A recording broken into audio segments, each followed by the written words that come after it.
Hello all, today I am doing this video about my Russian tortoise enclosure, and as I show you my enclosure I'll go over some important tips about Russian tortoise care. Now for basic structure here, I used a cement mixing tub that I purchased from Lowe's. Very inexpensive and really perfect for keeping these tortoises. Now it's got great dimensions, so it's definitely big enough for the tortoises, and it also has sides that are not see-through like glass or tanks, so it's much better and less confusing for any Russian tortoise or tortoises in general. Now for lighting, I have a UVB light on the left and a basking light on the right. It's very important that you have a UVB light, and tortoises also really appreciate a basking spot with warmer temperatures.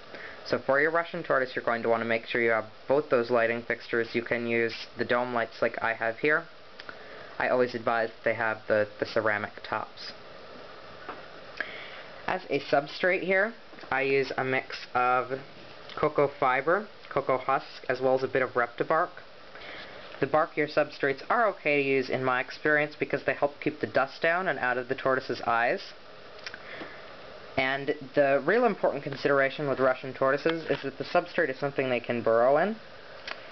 So that is very important because the tortoises do burrow. When mine go to sleep, they definitely burrow down to do that.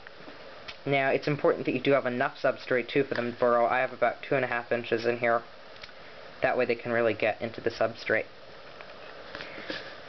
Now I do have this custom feature in my enclosure. It isn't necessary, but it's great fun to watch them with. It is this second story feature, and I use the same substrate up here. I also have some chain vine. You can use the chain vine from a craft store like Michael's. The foliage is nice. It definitely adds some aesthetics to the enclosure that you are planning on setting up. However, you do want to make sure that the tortoises don't mistake the plants for food, so using the fabric texture is okay. I have had great success. The tortoises never mistake that for food. Then up here I have the recessed pool. There's actually a hole cut in the baseboard here, and you can just recess a pool like that.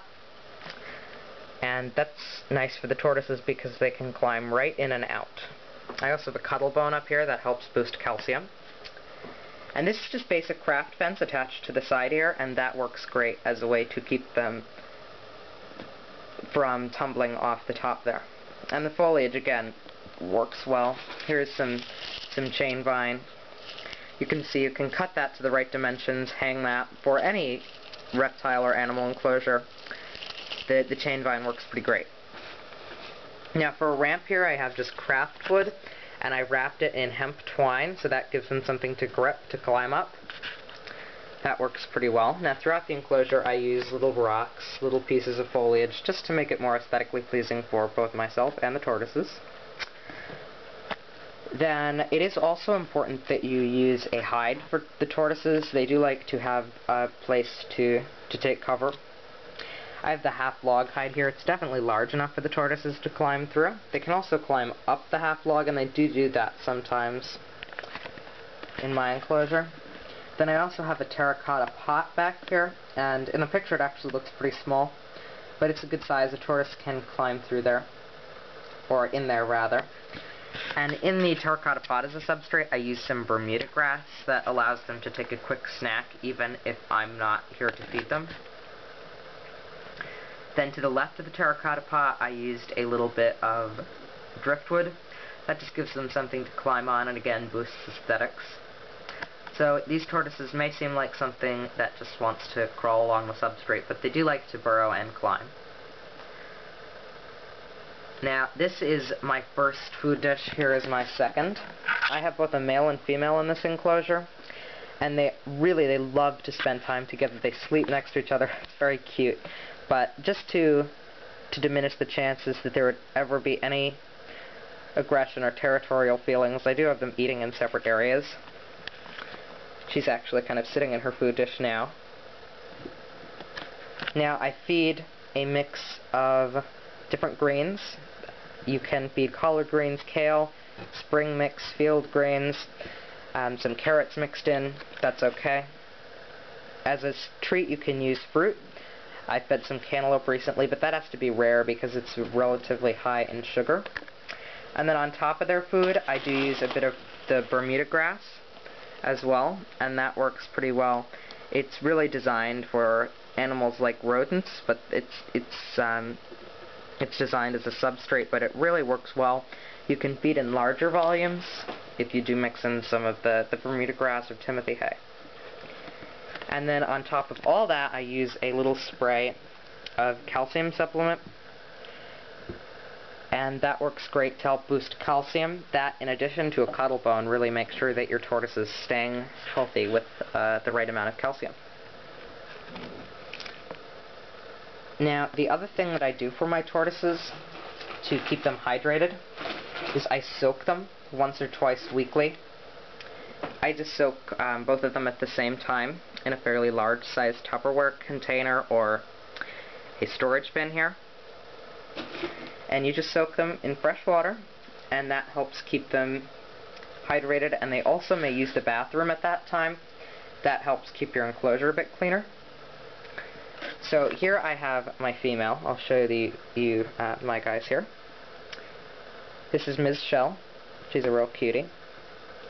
I had her second. I actually purchased my male first, and he has just been so much happier, more active since I got him a friend. I'm not quite sure where he is. I think he might be in the half log. Yeah. It's being a bit difficult here. Come on through, sweetie. This is my male. His name is Sheldon.